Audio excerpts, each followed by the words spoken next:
Antes de entrar de lleno en la historia de la Capilla del Pópulo, nos vamos a remontar al año 1262, cuando el rey Alfonso X el Sabio conquista la ciudad de Cádiz a los musulmanes. Donde todavía sigue habiendo dudas entre algunos expertos de si fue este monarca el que realizó la cerca medieval que amurallaba lo que hoy es el barrio del Pópulo, o reutilizó la que ya habían realizado los musulmanes. Según algunos historiadores, el Cádiz musulmán, que sería lo que hoy es el barrio del Pópulo, estaría protegido por una gran muralla cuyas puertas daban acceso a los arrabales. La actual plaza de San Juan de Dios la ocupaba un brazo de mar, por lo que se podía llegar hasta el Arco del Pópulo en barco. Este arco era ya en época musulmana la puerta principal de acceso a la Medina almohade. Para estos expertos, el Arco del Pópulo es de origen musulmán, que debió ser antes de sus modificaciones y a la creación de la capilla de herradura apuntada y enjarjado. La muralla, construida a finales del siglo XVI, quedó antigua para su función defensiva y también porque la ciudad, gracias a su crecimiento por el comercio indiano, ya la había desbordado, poblando los arrabales de Santiago y Santa María. El Arco del Pópulo era una de las puertas de esta muralla. Por aquí se accedía a la zona portuaria por la Plaza de la Corredera, actual Plaza de San Juan de Dios, de ahí que se conociera como Puerta del Mar y también la Puerta de la Villa.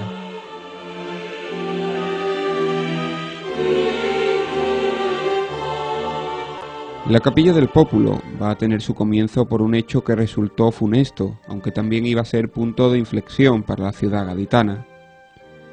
Antes de este hecho, en el arco, se colocó en el año 1587 una imagen de una virgen de advocación Nuestra Señora del Pópulo, como protección de la ciudad. El motivo fue el asalto de Francis Drake. Esto hará que el cabildo contratara al pintor Antonio Franco que realizara la obra basándose en la que existe en la iglesia de Santa María del Pópulo de Roma, donde hay una Virgen del Pópulo, que según la leyenda fue pintada por el evangelista San Lucas. En la iglesia de San Juan de Dios vemos actualmente una iconografía parecida. La importancia de este lugar dará un salto cualitativo en 1596, en el famoso asalto anglo-holandés.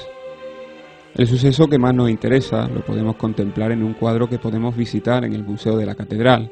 Este cuadro estaba antes situado en la capilla. En este año, las tropas comandadas por Ese asaltan Cádiz sin apenas dificultad, provocando estragos en la población como en sus edificios. Los asaltantes, de religión protestante, viendo a la Virgen en la balconada de la antigua Puerta del Mar, donde fue puesta para proteger a sus ciudadanos, intentaron tirarla, pero al comprobar que no podían, le empezaron a disparar. Se dice que el lienzo recibió 5 impactos, pero no lo dañó. De ahí, según algunos se dice, esas estrellas de plata que tiene en su cuerpo representan esos disparos. Esto hizo, al considerarse un hecho milagroso, que su imagen fuera más venerada todavía, más por el pueblo, y además la corona española tomó la capilla bajo su patrocinio. Sería el rey Felipe III el que concedió a la capilla el título de real.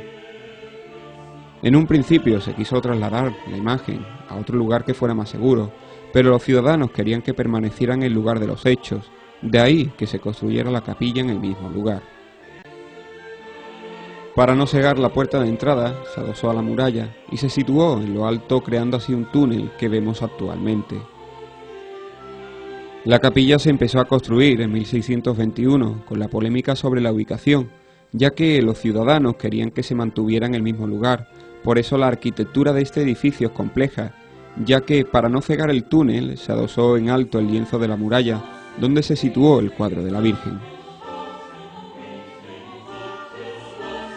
La capilla, de estilo tardo-manierista, es de planta cuadrada con una bóveda de arista de yeso sobre pechina.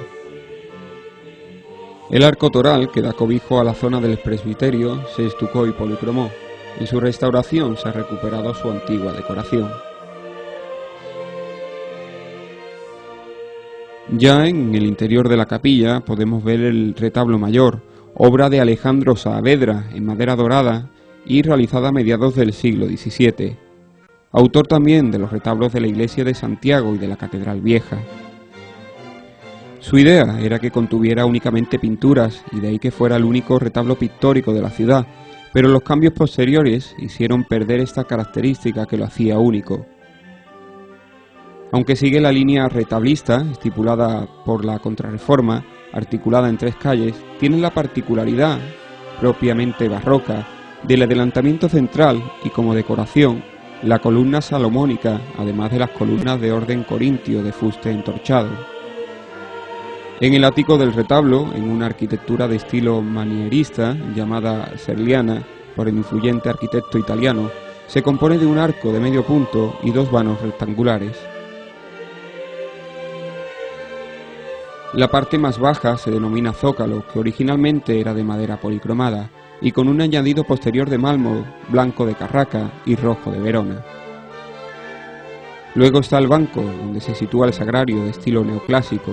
En los laterales hay unas pinturas al óleo sobre tablas, donde vemos escenas de la vida de la Virgen. Se atribuye a la escuela sevillana del Valdés Leal.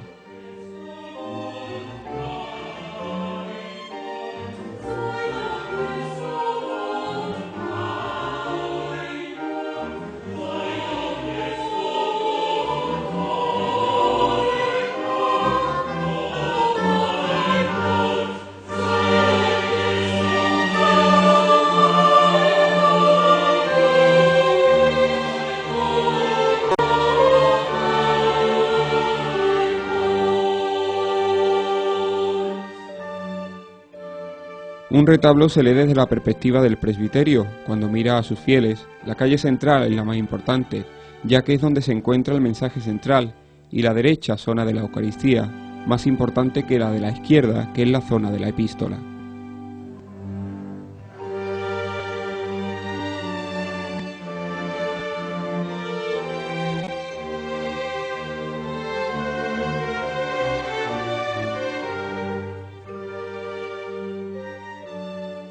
En el primer cuerpo, en su calle central, está el templete manifestador del siglo XIX. Se accede a él por una puerta lateral, que está entre el zócalo y el banco de la calle derecha. Aquí encontramos el cuadro de la titular de la capilla, una pintura sobre el lienzo del siglo XIX.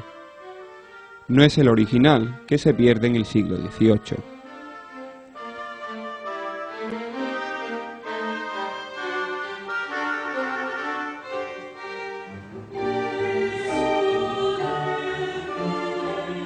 En la calle derecha hay una talla anónima de San José con el Niño y sobre ella una pintura que representa a San Francisco de Paula.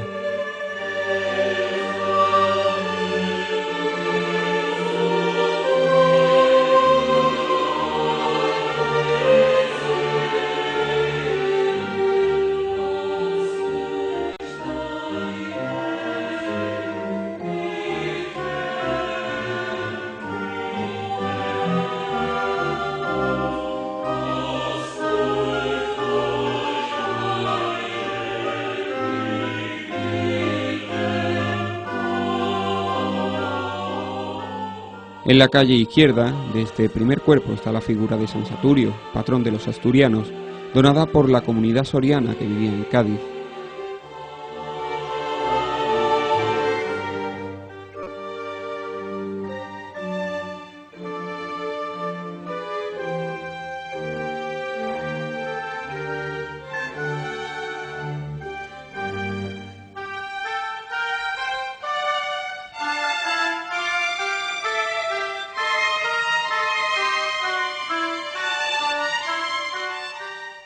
Sobre esta talla hay una tela que representa una santa, no identificada aún.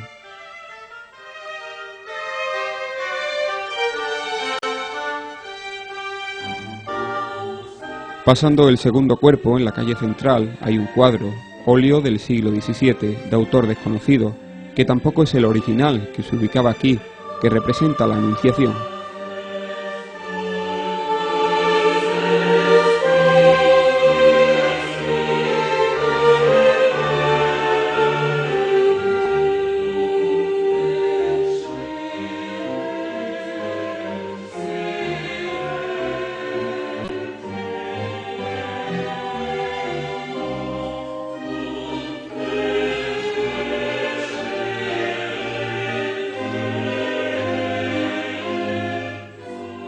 En su calle izquierda se representa al rey San Luis, rey francés destacado por su lucha contra los infieles y por las reliquias que llegó a coleccionar.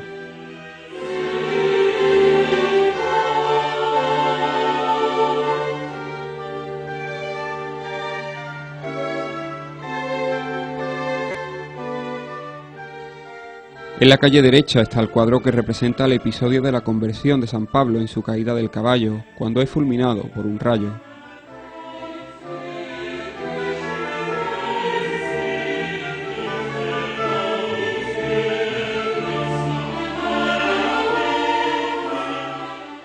En ambas calles se rematan con las cartelas de Castilla en la derecha y la de León en la calle izquierda. Ya rematando el retablo está el ático de estilo serliano, donde se encuentra el grupo del Calvario con Jesús crucificado en el centro de la escena, flanqueado a su vez por la Virgen Dolorosa y un San Juan Evangelista.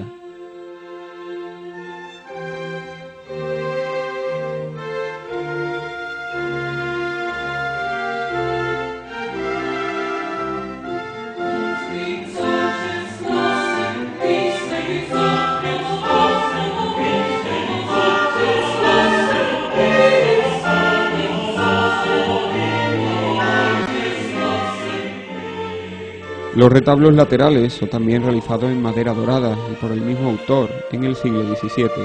Son de un solo cuerpo.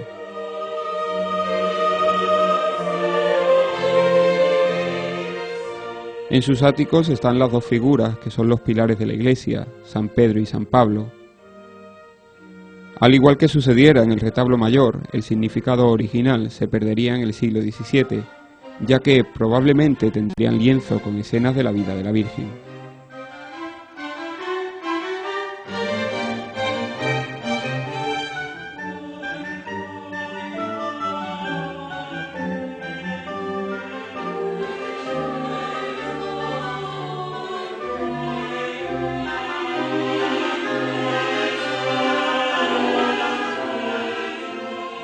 La estructura de ambos está formado por un zócalo de altar de mármol policromo de Génova. Luego en el cuerpo central, donde el retablo derecho hay una hornacina rococó del siglo XVII, donde encontramos una Virgen del Rosario, una talla italiana de madera policromada.